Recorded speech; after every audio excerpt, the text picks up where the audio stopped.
Hello and welcome everybody to the AV Exchange presented by Midwich. I'm your host, Joe Dunbar. It's Thursday, March 12th. I've got a couple of streams going on Thursday, March 12th. I'm stoked to be with you guys. You know I always am. We get to have fun conversations here, and it makes my job fun and easy. I've got my buddy John Henkel from Netgear in the house, so we're going to bring John in a couple of minutes and chat about all the fun things. I'm trying to check out. We've got a slew of people already hopping in. I appreciate you guys. Go ahead and sound off in the chat where you're coming in from and all those things. Let's get into our agenda with John today before we bring him in.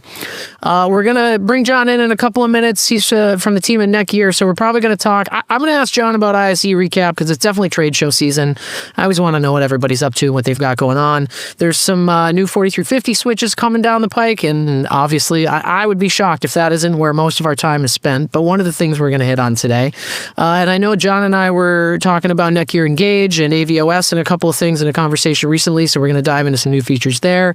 And assuming we have time for it, I always like to talk about partner resources and see where everybody can get more information other than just picking up the phone and calling us, which is, of course, a great way to do it as well.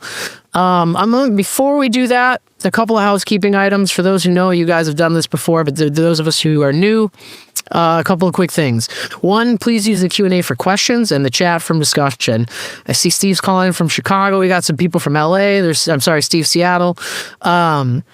So I appreciate that. General stuff in the chat. Certainly we want to know about your experiences with Netgear there. I'm going to launch... This feels silly, it really does, but I am going to launch an awareness poll. We like to ask everybody if you're familiar with the partner we have on the air and where you sit in the vertical. If you're in an integrator or a consultant or something like that. I will be shocked if no one is familiar with Netgear. So please answer truthfully to that, and we appreciate you guys participating. At the end, I didn't update this slide. Shame on me. We do a drawing at the end. It is often a gift card, but our friends at Netgear have chimed in and offered to give an Orbi away. So stick around for that. We're going to raffle it off at the end. For those of you who know, look, everybody who joined today is going to go into the drawing for the Orbi at the end. Relevant questions. Don't try to trick me and ask crazy questions that don't matter. Don't try to stack, take one question and stretch it into 8 questions, but a relevant question will definitely get you an extra entry into that drawing. I really want to encourage conversation. We've got a slew of things planned to talk about, but you guys are welcome to take the reins and steer the conversation. It's kind of works out my favorite when we do those types of things. So without any further ado, I'm going to go ahead and bring in my buddy, John Henkel from Netgear. How are you, my friend? I'm doing great, Joe. So good to see you again. Thanks for having me on, man. Yeah, I have been excited for this one, John. You got to be one of the most AV famous people I know, and there's a few up there that are in pretty good standing. So you're in good company. But I've been mentioning to folks that we're going to have this conversation, and they've been pretty excited. So I'm looking forward to diving into. John, where are you calling in from? I feel honored. I am calling in from a little town in Northern California that it's called Nevada City, but it's right next to a bigger town that many people probably have heard of called Grass Valley. I bet we have a lot of people who are familiar with that, at least with the name Grass Valley. Whether or not they knew it was a place named after a place, I guess we'll never know. But we got people from everywhere. Georgia, Indiana, people are jumping in. So thanks y'all for joining us. John, I got a slew of stuff I want to ask you about. I know we have some visuals on deck because I made you bring some. We're not going to slide anyone to death, but we are going to bring up some visuals. But just before we get into it, can you, for anyone who doesn't know John Henkel, famous AV, can you just give us a little background about yourself, what you do at Netgear? Sure, Joe. You mentioned Indiana real quick. So I'm from Indiana. Grew up in Indianapolis. I started working in broadcast many, many years ago and was a video editor for a long time, trying to get some of my AV credit here or whatever. Yeah. And then worked for some display companies that have now defunct and others. So been in Netgear here for about 7 years, 6.5 years or so. Nice. And I'm the product marketing director. So I've run the marketing for the entire business division for a little while there, for the IT products and AV products, but I was brought in when we really started focusing on AV, and that's been my charge. So I'm back in that lane of really making sure people understand what Netgear is about in the AV world. Man, I know. I think this is one of the reasons you're so well known. Netgear is obviously a huge name. Nobody's going to be shocked here at all, but thank you to everybody for participating in the poll. Pretty much everyone on the call, John, is at least somewhat familiar with Netgear. Most folks are very familiar. I'm not surprised. And to that end, I know we all were pretty excited when Netgear really got more involved and focused on Pro AV solutions. And since then, we've had obviously a lot of products come out that are pretty much staples on the networking side of our industry. John, first things first, man, we had ISE a couple weeks ago. I know NAB is coming up. Infocom will be here before we know it. You guys were at ISE. Can you tell us a little bit about how it went, what you guys were talking about? What happened there? We were indeed, man. That was a great show. I haven't been for a couple of years. I mean, the company's been, but I hadn't made the trip over the pond, as they say. It was fantastic. 92-some thousand people there. I forget how many exhibitors, but it was packed. It was jammed the whole time. We did a special thing with our own little video interviews. I can't quite call it podcast, and isn't a regular thing like yours. But so we were busy the whole time of the show, tons of interest and traffic. Barcelona is a great city to have a show in, especially that time of year. So it was a great time. I love to hear that. What were people asking? Was there a theme? Any theme at your booth of what people were asking about, or was everybody just stopping in saying, hey, what's new? Yeah, it's cool now that we're at trade shows for years. You know, I said, 6-7 years I've been there. And at first, some of these shows, they'd be walking up kind of going, why is Netgear here? You know, I got your 5-port switch I've had for 20 years at home, but why are you? And now they are. Now everybody makes a beeline to come to our booth, and they want to see what's new. And this was a great show for us because we had a couple of new switches and some awesome new advances for our Engage software. And that was really fun to show off. We definitely need to talk about all those things. Just curious, because I know I asked a little bit before we hopped in here. Obviously, we got everybody in front of us now. You guys will be at NAB? You guys is in Netgear. I mean, you personally, will you be at NAB? All the above. I'm just looking down for the booth number again. Yes, Central Hall 7307 will be at NAB. And I'm looking forward to it again. And on a side note, because my co-host for AV stuff, Laurent Massia, he and I do a lot of webinars together. He and I are both going to be riding the motorcycles to Vegas. So looking forward to that nice little trip on the way in and see the super bloom. I think there's a ton of flowers on the way there. So you've seen it. It's that time of year. For those who don't know, I am currently set up just outside of Las Vegas, a little bit south, and the heat is coming. So I hope everybody's ready. Bring your swim trunks and all that good stuff. It's going to be warm out there. I'm excited to see you guys in the hall, and we can kind of, I'm sure it'll be a continuation of ISE into Infocom. Some of the stuff we're going to cover here today. John, I've got a couple of key points. I mean, I think I really want to start with the 4350s, if that's cool with you. Absolutely. That's been the talk of the town, I'll say, for sure. Let's do it. I don't want to bury the lead. I know there's we have the 4250s, the 4300s, the 4350s, and the 4500s, right? Awesome. You got it. That's exactly it. It's like we rep Netgear or something. I almost know. So the whole line of switches, can you kind of maybe just give us we don't need to dive into this specifically, but the bird's eye view of where the 4350 lines up in the series. And then I know you've got some visuals we can pull in and talk about some more of the specific new features. Yeah. So it's often a question, which of those switch lines? So the 4300s, I'll start with those because those came out first. And by the way, we're celebrating 10 years in AV with those 4300 switches because those came out 2016 and people started using those for AV. And Laurent was like, wait a second, we should look at this for sure and make it easier. And then untapped market for sure. When I started in October 2019, a couple months after that, we convened a big council of integrators, consultants, and the like to come in and look at the new switch series we were going to launch, which is the 4250. And the 4250 series then was launched. That's when that was second line, yeah. So that came around, and that was really purpose-built for AV, ports in the back, traditionally, clean-looking front end, things like that, mounting points on the switch to put in a truss or somewhere else. And that really changed things. That also brought in the AV operating system that I call the AV OS. That was built into the switches. And then, so now the 4250s are kind of the lower end, aimed at more 1 gig applications. We have 10 gig uplinks, and we have a full fiber version of one of those too. And then the 4350s came out. So they're a little more higher powered, a lot more higher powered in some cases actually now. And they're really targeted for enterprise, but also more top of rack installations and aggregating all those streams down below. And then those 4350s also can do stuff like Grandmaster and Boundary Clock for 2110. I know I'm going down a rabbit hole quick. Let's go. Let's go. But those are the ones that are positioned for that kind of world of you need some high-powered switches. We have the new version we'll talk about that 100 gig per port, 16 ports. So it's really powerhouse. So those are 4350s are the new higher standard. We still have the 4500s around, which are 100 gig switches. Only 2 of those models. We have a lot more of the 4350. So we have something for everybody, bottom line.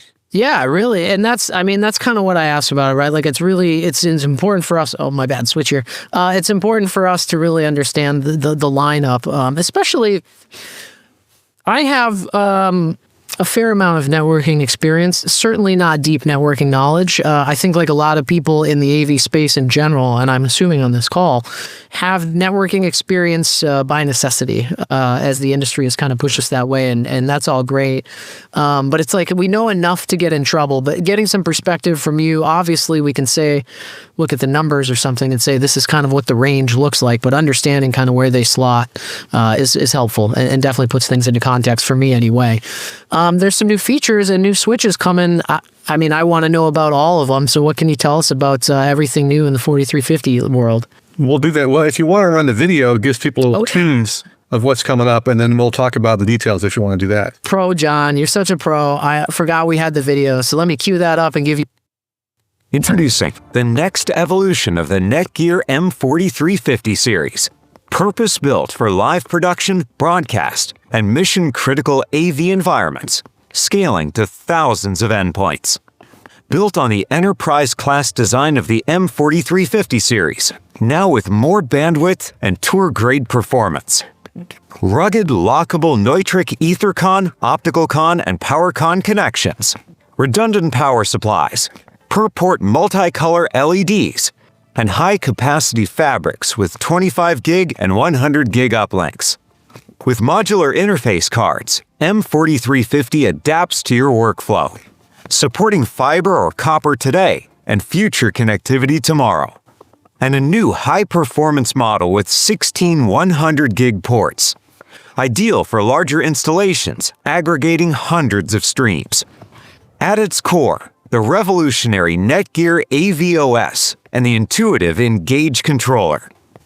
With pre-configured profiles for all major audio, video, and lighting protocols, deployment is fast, consistent, and built for professional workflows. Both new models support SMPTE ST2110 with built-in Grandmaster and boundary clock functionality for critical broadcast signal timing. From rugged edge installations to a powerful 100 gig core, M4350 delivers the scale, resilience, and simplicity modern AV demands. Netgear M4350 series. Rugged where it counts. Powerful by design. Ready for anything.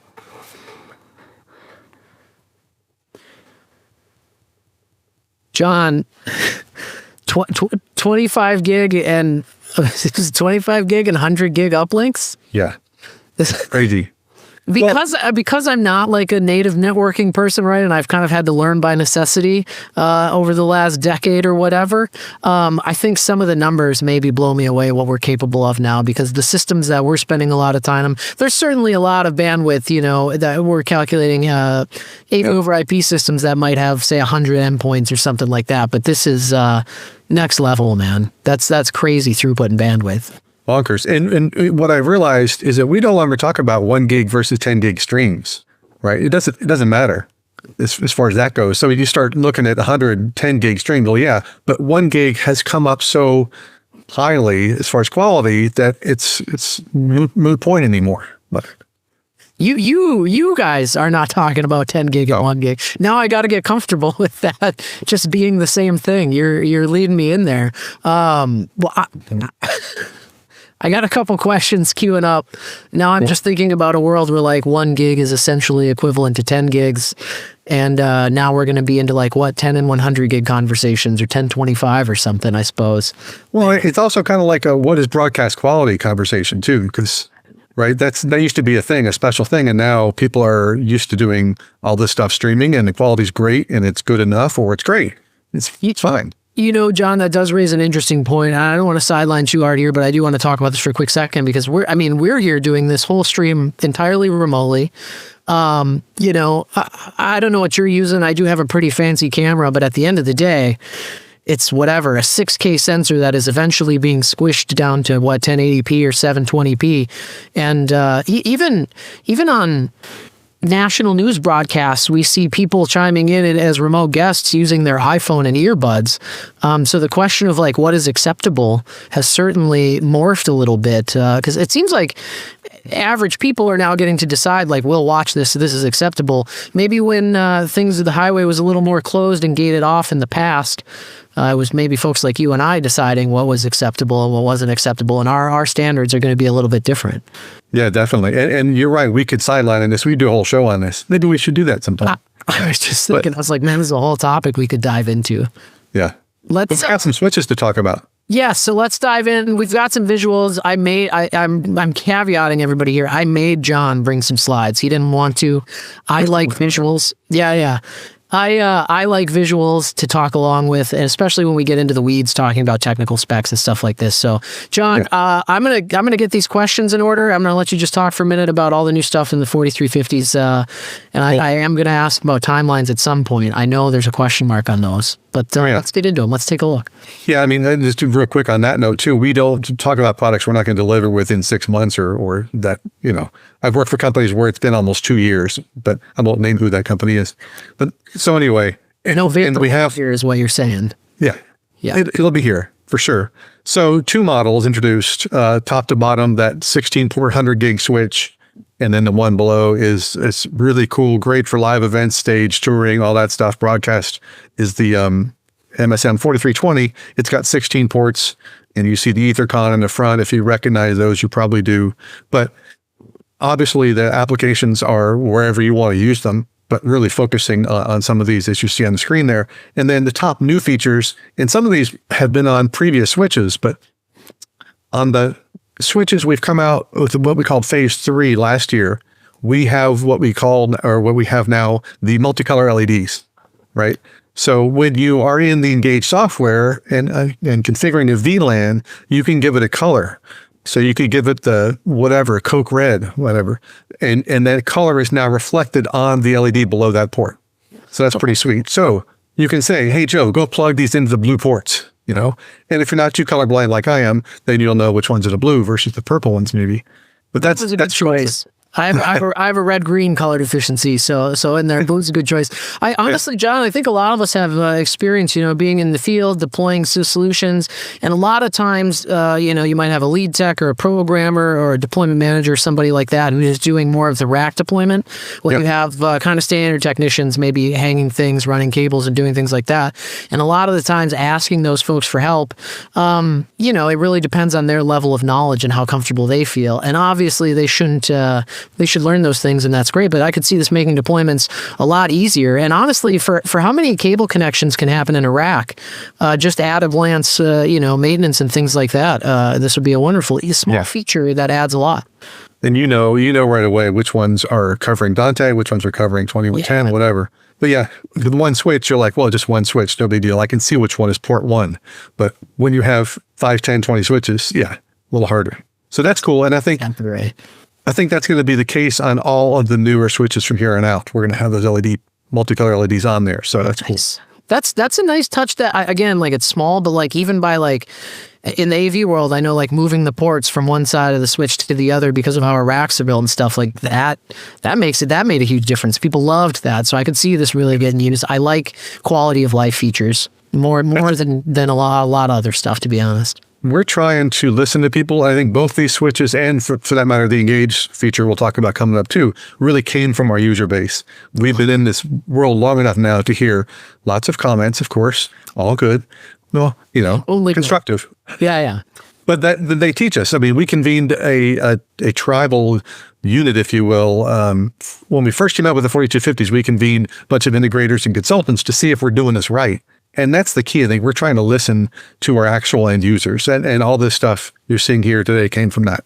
That's awesome. I love it. Number 2, top new feature on both of these switches is the support for Grandmaster boundary clock. So for the SMT 2110 install specifically, you need something to be the clock master, if you will, the gen lock from the old days too. So all of our switches will do PTP, the precision time protocol, so they can slave to something else. But now some of our switches, I think it's 8 models altogether now, can be that grandmaster or the boundary clock in broadcast situations. I see posts on the video engineering subreddit all the time about clocking issues. So that's nice. Yeah. Great feature. Yeah. So you don't have to pay a whole bunch of money for some other standalone clock. You can have it just be with one of your AV switches. So that's a huge thing. Quality. So we're in that barrier to entry. Yeah. And then lastly, this is what people are really asking for. This is the fun stuff, all the connectors. So this is the MSM 4320 switch, and it's got PowerCon connectors on the back. And somebody on a previous webinar made sure they asked us if it's the True One version or not. So the True One version of the PowerCon connector from Nitric, our good friends at Nitric, shout out to them. That means you can disconnect it under load. So during a live event, if something happened for whatever reason, you don't have to go turn the power off to that switch first, then disconnect the power. You can disconnect the PowerCon connector, replace the switch, put it back in or whatever. So this is like feedback from live event world that you would never find in IT world. Well, I shouldn't say never, but yeah, that's not a request you're going to get from IT folks a lot. No. And then also EtherCon, of course, everybody knows those now. Yep. Love that. Locking Ethernet connectors. Yep. And there are 8 of those. 8 of those on the front. And there's 8 more Ethernet ports on the back as well, just regular Ethernet ports.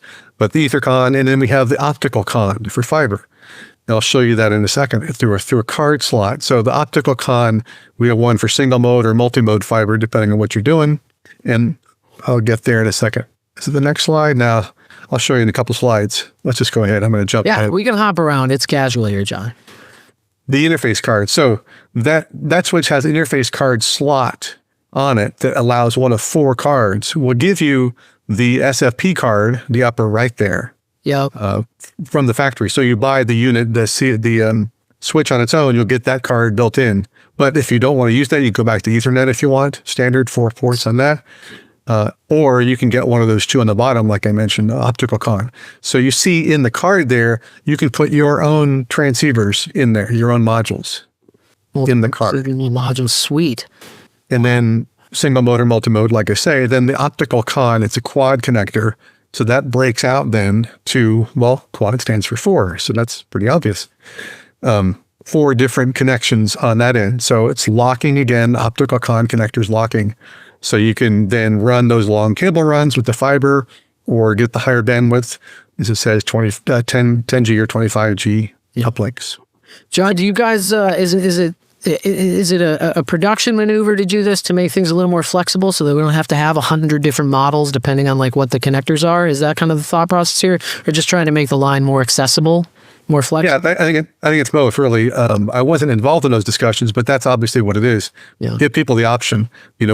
Why burden us, the manufacturer, with having 4 different models, but just have a single model that you can then change out. And also it could be as your needs change.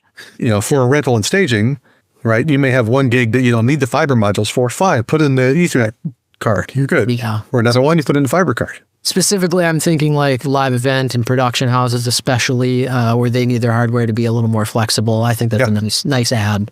And tons of bandwidth. I love the Opticon connectors. I mean, all the stuff Nitric does is great. But getting the EtherCons and optical cons on there are really nice. Everybody, fragility and is a big deal, especially again in like live event and production where stuff's getting tossed around quite a bit.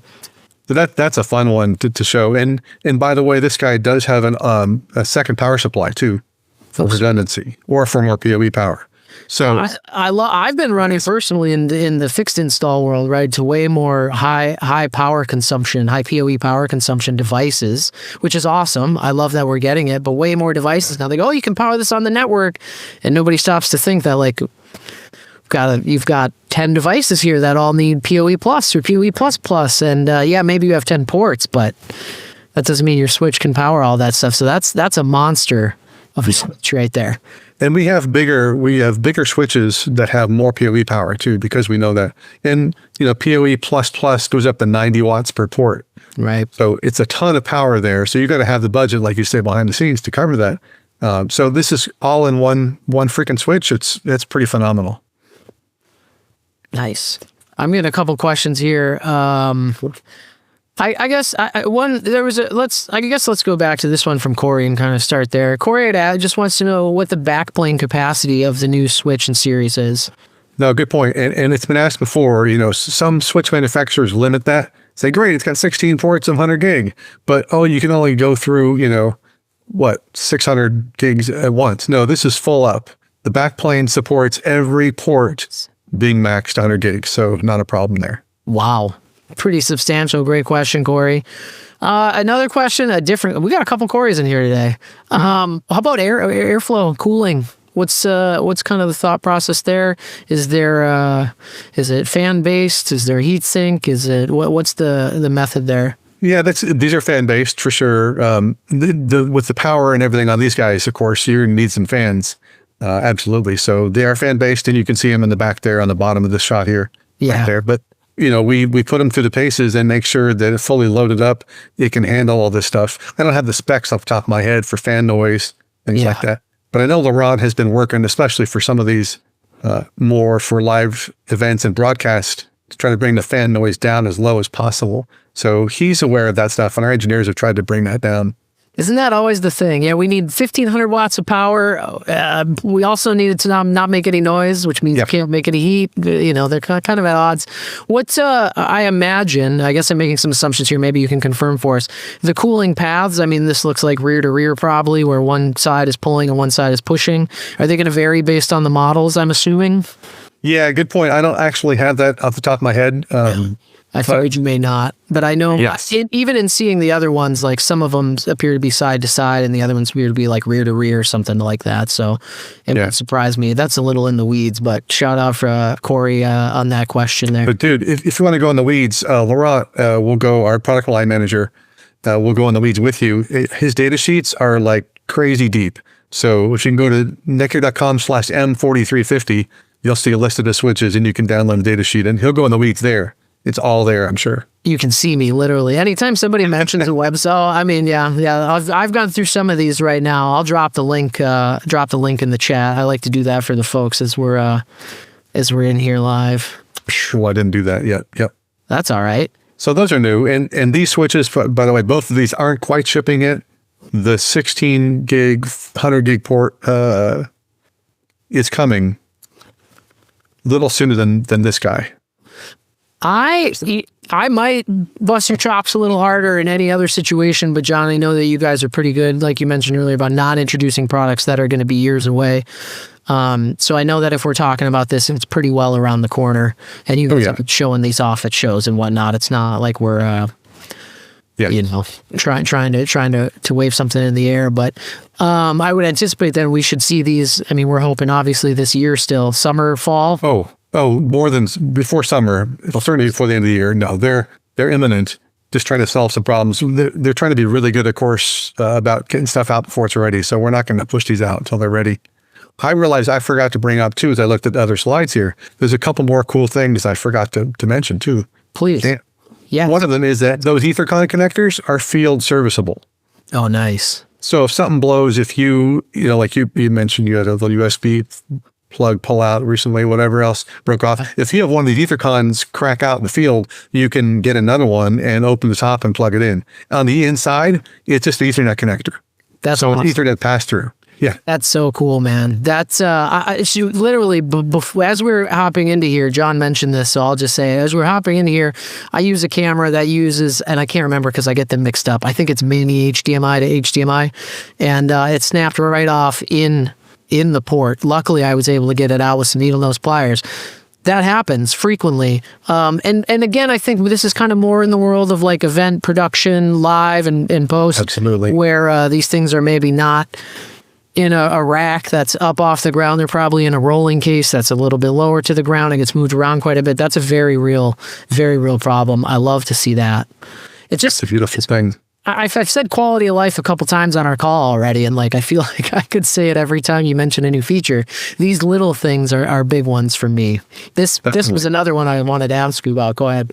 Yeah, so we recognize that not everybody's got PowerCon connectors, and you might go, well, I don't have them, so what do? I go buy a freaking adapter? No, we'll give you those with the switch. It's like, duh, right? So we'll give the 2 power cord adapters with it. This is the same thing with the SFP module coming out of the switches and the other modules available. I really appreciate that this stuff is considered. It's flexible, but we're not going to leave anybody out in the cold or let our average person have to go. I mean, it's the time of adapters. So I appreciate those are little things that kind of help there. Anthony had a question for us, a pretty good one. Anthony wanted to know if these are AVB compatible. Do they require a license? Good question, and it's been confusing over the years since I've been there because early on, I know we have to pay for a license for AVB ourselves, and we didn't want to burden everybody with that fee when you didn't need AVB, so we made it a separate license. That, to be honest, was a pain, big pain, because people got to email you, you got to get the license, and you got to upload it and blah, blah, blah. So we stopped that. So all of our switches now that do AVB, which are the 4250s and the 4350s, Yep. I forget if 43s and 45s. I don't remember offhand. Sorry. But the 4250s and 4350s we're talking about here do AVB, no license required. Nice. That's the right answer, right? Yeah. Yeah. And with the healthy explanation, so I appreciate that. That's why. Our buddy Corey had asked about throughput on the card slot. I'm assuming, Corey, you can chime in and clarify. I'm thinking we're meeting on those. Yes, and we had some of those specs there. Corey might have popped this question in before the slide came up. Yeah, great question, Corey. I appreciate that.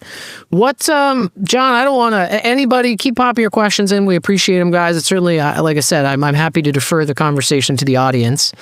I don't want to rush away from the 4350s, but I know I do want to talk about Engage and AVOS quite a bit. So if you're ready to make some changes there and kind of tell us a little bit about Engage, and if we do some backtracking with questions about the 4350s, sorry about that. We'll do our best. I can keep up. No worries. We can do it. Yeah, Engage is something that, quite frankly, some people still don't know we have. Yeah, it's always fun as a marketing guy. You'll appreciate this. You think, you talk about it all the time, and then you go to a trade show and somebody's like, no, I never heard of it. I'm like, oh, man. We've had it. They come around asking for something you already have.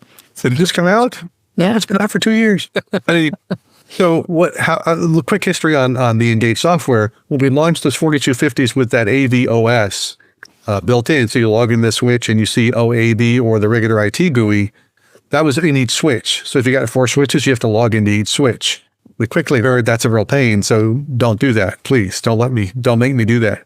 So we pulled the software, well, it's still in there. We took the software and made a standalone application called Netgear Engage. And that lets you do the same goodness of all the profiles and all the kind of network monitoring and stuff that you can do with one switch on multiple switches now. So it's free. By the way, it's free download, netgear.com/engage. I think I have it up here on a slide, but I forgot. But that really gets you to be able to do all that onboarding with switches and profiling and, like I say, network status, things like that. It's just really simple, single pane of glass. Right now, it's just an application you download for Windows or Mac and you run on-prem. Notice I say right now, that's the way it is. That's all I can say. Things are subject to update. I am all about that. I did drop the link here in the chat for everybody. Cool. If you check that out. Our usual disclaimer, Laura and I do, we joke about it ourselves. Like, we're a public company. We can't talk about future products. But, gee, that's a great idea. Or, yeah, right now. Anyway, I love that. It's a beautiful thing. Yeah. There's a new version called version 2.4, that brings in that new feature I've highlighted here called offline provisioning. So again, this is something that was asked for a long time. What that allows you to do is create a virtual network without even having switches plugged in.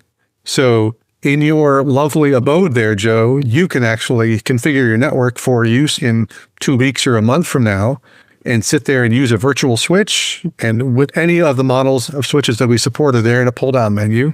You can actually add an access point as well, because we provide wireless access point control too. You can set up your network to do all the routing, connect everything together, assign your profiles, and you can send that to someone like Brandon, a coworker, who's on site wherever he is in Michigan, and he can then upload that or use that profile in his Engage, use that whole setup, the template, if you will. Yeah. He has the switches there. So he plugs the switches in. It's going to say, oh, is this switch? Yeah, okay, onboard this switch and this one. It'll send all that information to it automatically. So That's awesome. yeah, you're going to save a ton of time in configuring all these switches. And especially if you do this repeatedly, because you can create a template then that anybody can use for switches. So rental and staging again, prime. But then you can also change it if you want to. So Well, and I think about how many people do, whether you're talking rental and staging or even fixed install, I think this applies kind of across the board. How many people are doing so much kind of repetitive, similar type work? Yeah. We're being able to template it out. What a huge time saver. John, is there any limitation to like the amount of hardware that we can recognize, see connected here, or anything like that? okay. Sorry, go back one. If I've got 100 Yeah. switches, like how big of a campus can I really like get a single pane of glass for? There probably is a limit at some point, Joe, but I'm not sure what that is, to be honest. So that's one sign. I don't know what it is. That's a great answer. When somebody hits it, let us know. If you get there is what I want to hear. If you don't know the hard limit, John, then I'm going to accept that as a virtual limitation. That is a theoretical limitation that we're not going to hit in the real world. I don't know if I go that far. I'm sure our team would probably say, no, there's a limit at some point. But Yeah. But for us in the real world. You're probably not going to come across that limit. Let's hope. Right. Yeah, I appreciate that. One little caveat, real quick, since I thought of it, and I'm always pretty transparent on the Mac version. Yes. There's been some issues with the Intel PCs and older than, I forgot, Sequoia, maybe like 15 version. So hang on, if you're an older Mac user with an Intel Mac, you may have some issues. Hang on for a couple weeks. It may already be solved and downloadable, but just want to say that because I don't want somebody to download it and go, oh man. It's so funny. As somebody, I think mine's a 2020. It's like the last generation. I have a MacBook Pro. It's the last generation before the Apple Silicon stuff really kind of took hold. And I have to make considerations for that all the time. And I have a 4250 that I use as the main switch here in my house. So I will be downloading this. And now I know I'm going to download it probably on my PC instead of my Mac. So there you go. Bummed for the shout out there. They're on it, so they'll get it solved. The other thing too, especially in your case, Joe, for doing demos for Engage, and there's probably some other salespeople on the call and others that you can do a demo for Engage now without even having any hardware. I didn't even think about that. And then anybody can download and try it without having to have a switch as well.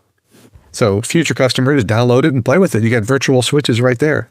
Are there any, you talked about all the things we can do. Are there any limitations to things we can do other than like, in a live deployment, other than like, obviously if we need to do ping to devices and things like that, but like from a configuration standpoint, we can pretty much do anything, it sounds like. Just about. The Engage version 2 software end of last year brought in the ability to talk to our Pro router, the PR460X, and at wireless access points, and of course all the switches. With the virtual part of it, I think the router is not part of that pre-configuration. But there's not much you configure to a router anyway, so it's not as big a deal. That's fair. Awesome. Yeah. Good stuff. John, can I just, this is a question from me right here off the top. I know AVOS and Engage are different things, different platforms, or is AVOS like your nickname for kind of the platform that is Engage? It is all that. It's all that. It's similar and different. So the AVOS is the way we talk to the switches in general, with the profiles and all that is easier menuing, targeted more for AV applications. Got it. And that exists in each switch, and also it's within Engage. So Engage is just the name of the software that's the standalone software platform. Yeah. But the switches and Engage all have that AVOS. Got it. Okay? Yep, absolutely. I appreciate the clarification. In this case, we're using Engage to communicate with the switches. That's all happening over that. That makes perfect sense. Yeah, they're all talking to AVOS. I don't want to. Oh, by the way, I just got to give out shout out to Kevin Humphrey in the chat. Kevin did mention that the CSM 4316 is getting ready to ship this month. That was a little earlier. We were talking about availability, so it does seem like stuff is happening pretty quickly. Thank you, Kevin. Yep, we'll get that one out for sure. Yep. Yep, shout out, Kevin. John, one thing I always want to touch on, we've got a couple minutes here. I want to make sure we get the drawing. Folks, please do make sure you get any additional questions in for John and myself and the team at Netgear. If we can't answer them right here and now, certainly we will take a note and make sure that we follow up with you after the fact. John, I always like to ask about dealer resources and things like that. I know you guys have a variety of things, of resources available to us. Can you give us some kind of highlights on what are available us to, maybe in the website and things like that, and then what kind of services you guys offer? Yep. I was kind of flashing through those real quick, just to make sure we talked about them. You got it. So couple things here. So there's on the slide, you see Pro AV Design Team. That's our team of system engineers who will walk you through what's the right switch to begin with. Is it configured right? All that kind of stuff. And they're awesome. They're a worldwide team. And they're based all around the U.S. as well. We have somebody near in your time zone.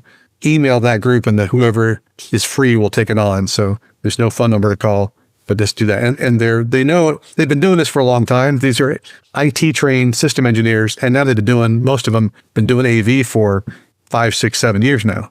So they had been through your exact installation, and they know the problem with that camera, that whatever microphone. So check them out. That's a free service. We also do offer paid services now, just starting up our professional services, and there's the URL for some of that. I think there's a link to a forum on there. So we do offer on-site support now, or I think it's the prearranged phone support or whatever, that kind of stuff. So if you need help and you're not sure what you're doing on your own, we can certainly help. We're here to help, for sure.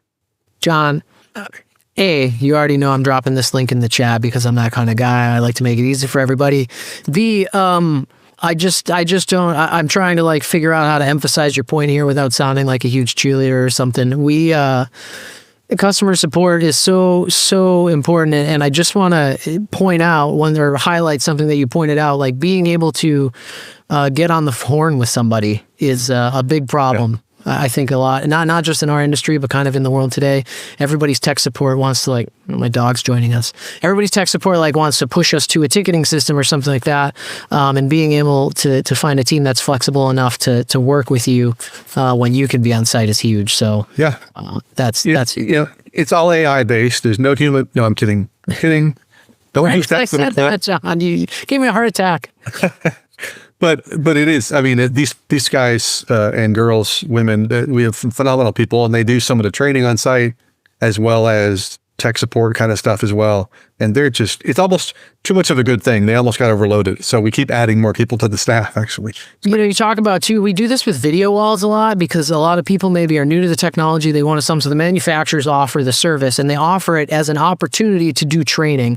And I just cannot emphasize enough. I think everybody on the call who has been in the field and worked specifically in the integration vertical, you guys know, being able to get training in the real world on your projects that are happening in front of you, that's a world of difference between sitting in a classroom and going over a book or an online thing or something. Yeah. So definitely leverage those services if you guys are interested in expanding these offerings but aren't sure where to start. That's a great place to do it. And I'll stop my commercial there. But no, we're happy for that. It leads me. It's a great segue in. We offer online training. Oh wait, that's going against what you just said. But yeah, those are good too. It's just a different version, right? Absolutely. No, I think that's been a real success for us, certainly in the U.S. And other parts of the world as well. But the U.S. for sure is doing trainings all over the country where you're in class with 15 people or whatever, and you each have a switch on some of those. And you've got Nicole going through everything. You got Alex. I mean, it's been a huge godsend. What we do have this training academy, and this is huge too. Our buddy Gus Marcondes, our training manager who came from Audinate, who did the Dante training. A lot of people have taken that. I know him. Yep. Yeah. He is awesome. We've increased the number of users over the years. It's incredible what has happened with his academy. And now we're actually hosting other manufacturers training on our own academy. Awesome. So it isn't just Netgear. We want to level up everybody and make sure you get the training you need. So that's the URL for you. And I say, man, as a guy who does a lot of online training too, like there's obviously a ton of value in that when you can work at that pace and you're looking for more of a self-guided kind of experience. That's there and great to get started. And some Avixa credits on some of those courses too. If you need Avixa credits, we got that. So those RUs come in handy. So that's some good resources for sure. Awesome. John, we've got a couple more questions here. Let me flip our screen so people aren't staring at a blank one for us. And then we'll do our drawing and boogie on out. And that's really the cue for everybody that if you have any more questions, now's the time. We're kind of getting close to wrap up. Bob wanted to ask when Engage 2.4 is coming. That's the next one, right? 2.4? Yeah, that's when we were showing some of the stuff. It's actually out. I know the website still says coming soon. So they're just doing a ton of work and they haven't gotten to updating that. 2.4 is out. And like I was saying, for PCs, no problem. For newer Macs, no problem. A little bit of an issue for the older Macs, and that's going to be solved it may be solved now even. I haven't even checked. I was going to say, by the time I even get to downloading, I feel like it's going to be, it's going to go ahead and be dialed there. And also, I don't know how many of those are still out in the wild. I feel like mine's the only one, but I may be wrong. No, you're not wrong. Others weeks that we've had an issue, yeah. I just got into it yesterday and we started talking about it. I was like, man, this thing is getting to be 7 years old or something. There's probably not as many out there anymore, but maybe more than I think. Corey has a question. Again, we have a couple Corey, so I don't want to get too crazy trying to delineate, but Corey wants to know if the M4350s will come for anything for rear rack rail support. Corey noted they come with standard and recess ears. Oh, that's a good point. I can show you that if you want. But so there is a rear back support we're coming out with, and I forgot the availability on this. Let me go find this real quick. Yeah, this is my favorite. Great question, Corey. But we realized early on that some of these things. Let me get there, and I'm just making a new slide deck. Did you guys? That's all right. I feel like just for the sake of privacy, I'm gonna hide your screen share so nothing accidentally. There we go. All right, you got it. No, I make sure that email to the CEO of Midwich saying awesome Joe is. I didn't hide that email yet. So rack ears here, the rear bracket support. It's the RBS 1830. 1830 because it's between 18 and 30 inches is the rack depth that it supports. Awesome. So that's the part that comes, the blue highlighted part there, and you attach to the switches for 4250 or 4350 switches. There's a certain depth, I think, on the switch that's needed as well, but there's some of our 4350s that are really narrow in the rack, and it won't work for those, but they don't need it for that because they aren't that heavy. Yeah. It's a kit you see there. It comes with all those different rack ears for the 2 RU size, 4250s or the 1 RU sized high, blah, blah, blah. I don't have a price on this yet. Maybe Kevin has them as well, but this is coming up as well. So this will be available soon. We don't have a product page yet on the website. So I should have like breaking news on here or something. Yeah, this is honestly, this whole conversation, my favorite thing about this is an unforeseen question on a topic we didn't have covered at all. Great question, Corey. I appreciate that. And I love the inside baseball, getting a peek at this. Oh, great question. We got an anonymous question. They want to know if Engage reports on PoE consumption. Sorry, I don't have the answer on that. All right. If whoever asked that question, if you want to try it not anonymously, I can make a note and follow up with you. But if you're anonymous, there's no one to follow up with. That is a great question. And if it's not there, perhaps a note for future release. I think that's a super nice thing to see. Well, and you could email that Pro AV design team if you wanted to. There you go. As well. A lot of ways. So now our anonymous person here, when this comes out in a couple, whenever it comes out and it happens, they can take credit for it. And we can say it all happened here. Nice. Kevin's dropping the bracket part numbers and even pricing in the chat. Oh, he's got it. Cool. Thank you, buddy. Love this. I love this. We've got a couple of things we're wrapping up here, folks. I appreciate all the questions. We've got a few minutes. John, you want a couple accessories on the way out here? Yeah, I mean, it's just normal. You've got accessories. Now we're seeing it. Yeah, we have accessories. So don't forget about some of those, the modules and the power supplies, replacement power supplies and cables, DAC cables, things like that. we do make some of those as well. And When I navigate the Netgear website and I run into these things, I'm like, how did I get away from the switches? And I forget that, like, oh, there's auxiliary parts to all these things too. So don't forget about those. John, I got a question I need to hear. I'm going to full screen you real quick so that people can see it. Is that an Emmy sitting behind you? Yeah, that's a little Emmy I got there from a past life. I had done some contract work for about 10 years and worked for NBC Sports. And that one's for the 2004 Olympics in Athens. Man. But I see over your shoulder as well, you have an award as well there. I do, yeah. I got to full screen it as well. I'm kind of hiding it a little bit, but I got this from the team at Sesame Street when I was a young guy for asking a good question. So in a world where we ask a lot of questions on a webinar, I felt like I would bust out my trophy since I saw your trophy as well. Love it. I don't want to try and compare them. I mean, Sesame Street, the Emmys. I don't know. I think if you took a poll on who would want either one, I think you might come up 50-50. Yeah, there's a good chance, man. There's a good chance.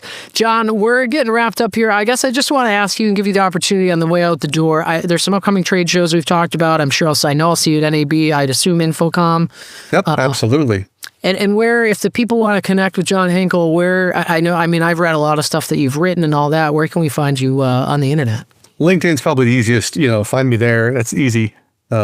And I don't need to give the URL because it's kind of complicated. Yeah, it's his name. You'll find him. John Henkel on LinkedIn. Go check him out. John, thanks so much for joining us and giving us your time today. I appreciate it very much and look forward to having you guys back soon. I appreciate it so much. It was a great conversation, Joe. Thanks, man. All right, thanks so much. We're gonna let John out of here, you guys, and we need to do our drawing here. And it's now the running joke that I've promised that we're gonna add a sound effect, and that there is no sound effect. But shout out to Corey Deming for winning the Netgear Orbi. Corey will follow up with you after this so we can get that out to you. I just want to say thanks to everybody for stopping by and joining us. Me and John here have had a pleasure chatting with you guys. So thanks, John, for stopping by. Thanks to all the audience. And until next time, I believe we're going to be here next week with the team at Aver. So hit the website and join us there. Otherwise, we'll see you next time on the AV Exchange.